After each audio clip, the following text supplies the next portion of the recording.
kami kerjasama dengan Accor International Manajemen Hotel itu membangun hotel di Lembang, Pak. Kamarnya 320, income-nya setahun 89 miliar. 10%-nya masuk pajak daerah, itu 8,9 miliar sudah. Baru dari sisi hotel. Yang kedua adalah dari sisi makanan. Ketika ada pariwisata, maka kulinernya akan naik. Jadi setelah kami hitung integrasi transportasi wisata, kuliner, perhotelan, kemudian perputaran ekonomi dari penjualan UMKM di sekitar objek wisata, itu minimal di 50 kota akan mendapatkan 150 miliar. Dan data ini bisa akan kita buka ke Hanura ketika Muhammad Nama sudah resmi diusung oleh Partai Hanura. Dan pengelola UMKM itu karpet merahnya diberikan pertama ke Kadin Hanura. Itu adalah membuka lapangan kerja yang sangat besar di sektor pariwisata. Kenapa? Karena kami adalah ketua ASITA di DKI Jakarta, Asosiasi Travel Agent di Indonesia, di Jakarta. Kita menggerakkan ekonomi Jakarta dengan pariwisata yang kontribusinya 30% untuk PAD daerah. Jadi dibandingkan DKI dengan 50 kota, ya kira-kira 50 kota bisalah kita gerakkan. Jakarta aja bisa. Yang kedua, terkait dengan anak milenial sekarang yang hobinya gadget. Kodrat alam membatasi anak-anak untuk gadget, itu adalah hal yang mustahil di dunia milenial sekarang. Nah, kami PhD-nya, S3-nya adalah manajemen teknologi informasi. Bagaimana mengelola teknologi informasi menjadi sebuah value ekonomi. Anak-anak yang hobi gadget ini kita bina, kita jadikan dia YouTuber mempromosikan objek wisata 50 kota. Dia jadi YouTuber, dia akan cerita di sosial media, dia akan cerita di Facebook tentang potensi-potensi pariwisata 50 kota, dan mereka kita jadikan tenaga pengelola, promotor pariwisata yang ada anggarannya. Mereka kita bimbing untuk menjadikan promotor untuk produk-produk UMKM yang membangun website. Kita bimbing, kita latih. Sehingga anak-anak milenial itu dengan gadgetnya dia akan menghasilkan uang yang bernilai ekonomis. Jadi yang perlu kita lakukan terhadap anak milenial sekarang adalah mengalihkan mereka dari gadget yang tidak produktif ke gadget yang produktif. Ini tugas kepala daerah. Bagaimana mengalihkan itu? Bisa nggak kita mengalihkan? Bisa. Kita mencoba itu di DKI. Para YouTuber kita alihkan untuk mempromosikan daerah, dan mereka punya income. Bahkan tidak jarang dari mereka yang kemudian dilirik oleh perusahaan-perusahaan internasional sebagai artis. Dia beriklan, punya income yang bahkan lebih besar daripada income masyarakat biasa. Kira-kira gitu. Terima kasih.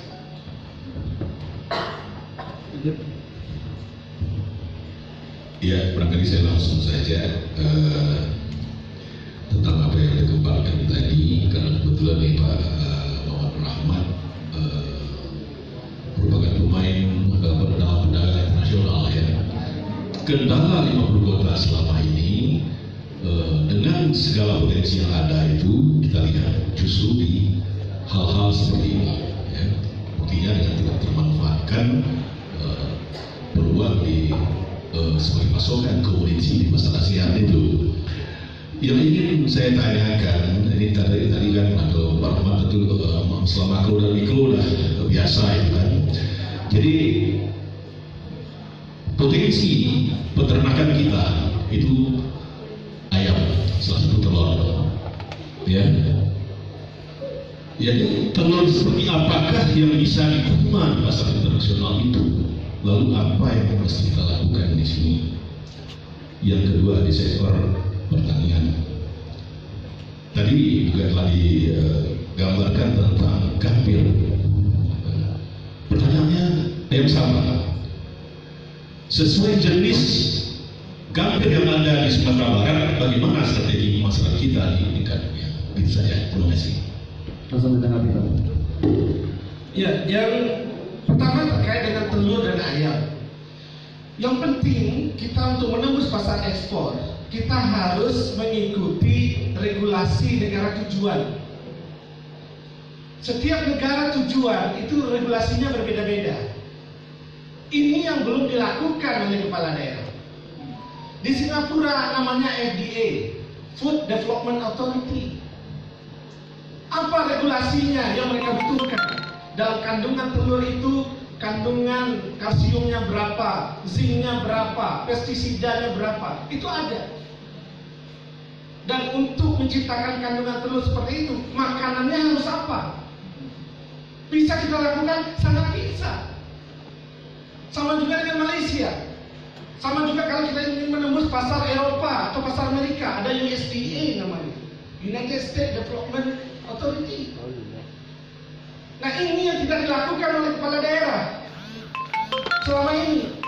Pergi jalan-jalan ke luar negeri studi banding, tapi tidak mendatangi otoritasnya. Apa syaratnya ketika kami mau masuk pasar ini? Bisa kita lakukan itu? Bisa. Sangat bisa. Dan itu yang kami lakukan, membantu pasar-pasar Indonesia masuk pasar Singapura ketika kami di atas perindustrian dan perdagangan.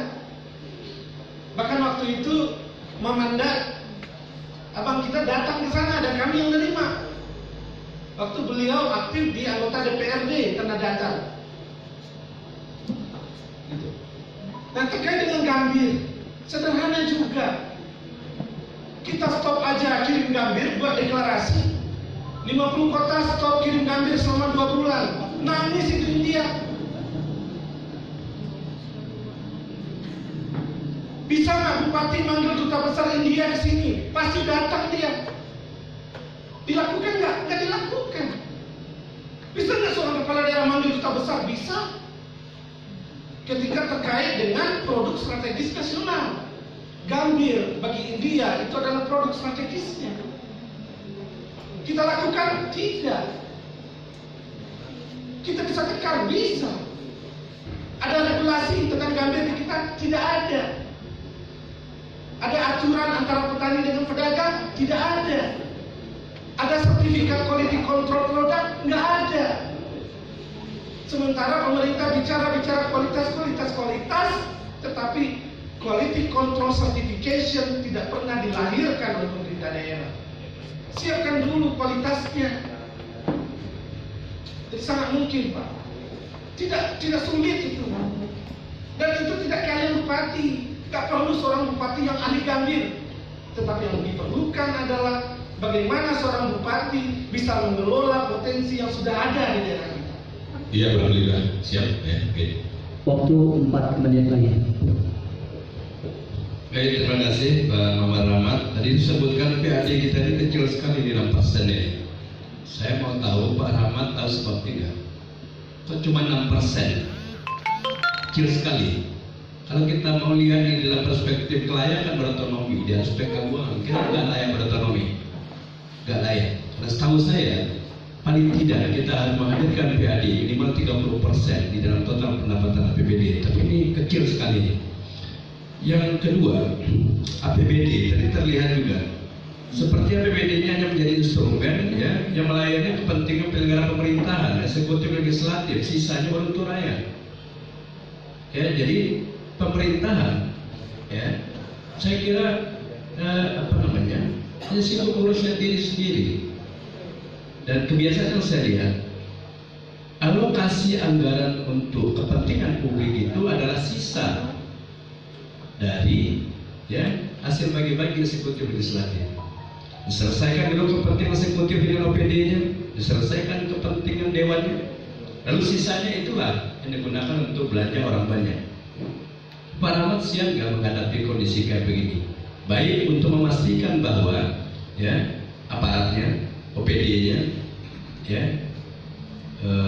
DPRD-nya untuk bisa menekan alokasi anggaran untuk kepentingan aparatur dan memperbesar alokasi anggaran untuk kepentingan belanja publik ini. Saya kira dia membutuhkan keberanian. Ini nggak mudah, menghadapi dewan juga saya kira tidak gampang. Dan Hanura hanya punya 4 kursi. Saya kira. Terima kasih. Silakan 2 menit Pak. Ya, yang pertama terkait dengan PAD 6%. Jadi ini adalah kiamat untuk sebuah daerah jika PAD-nya 6% dengan total aset. Jadi kalau di perusahaan kita menghitung total aset kita berapa, kalau didepositokan dapatnya berapa, kalau dikelola dapatnya berapa. Jadi dari APBD kita 1,3 triliun lalu hanya menghasil pendapatannya hanya 6%. Ini kepala daerahnya harus mundur semestinya. Karena nggak layak menjadi sebuah daerah. Nggak layak. Berdiri sendiri itu nggak layak. Gitu. Nah, lalu terkait dengan, jadi saya setuju minimal itu 30% pengelolaan income daerah. Lalu bagaimana dengan switch pengelolaan anggaran? Sebetulnya pengelolaan anggaran itu jika dikelola dengan baik, gaji ASN kita di 50 kota bisa naik 25% kok dengan anggaran yang sekarang. Yang sekarang belum diangkat-angkat, masih menjadi tenaga harian lepas, itu bisa diangkat kok dengan anggaran sekarang. Teman-teman yang ada di DPR, di DPRD, itu dana pokirnya bisa naik kok 5%, bukan dihilangkan dengan yang ada anggaran sekarang. Apalagi kalau kemudian kepala daerahnya kita menarik dana dari provinsi dan menarik dana dari pusat. Sangat mungkin. Ya itu yang saya bilang kemarin, tadi hanya ngobrol-ngobrol ringan dengan anggota anggaran DPR RI, lalu kita sampaikan program-programnya, lalu kita sampaikan, Bang, bisa nggak dialirkan ke kita? Bisa. Berapa Anda mau? Jadi sangat mungkin. Jadi anggota teman-teman DPRD di kabupaten itu bukan oponen dari seorang kepala daerah, bukan musuh kepala daerah, tapi ini adalah partner kepala daerah. Kita butuh teman-teman di DPRD ini untuk merumuskan anggaran yang anggarannya itu naik, bukan kita kurangi. Nah sekarang ini yang banyak pengeluaran percuma itu bukan di pos DPRD-nya, tapi di pos kepala daerahnya. Ya, cukup Pak, waktunya sudah habis, sudah 30 menit. Ya, berikan tepuk tangan untuk Bapak.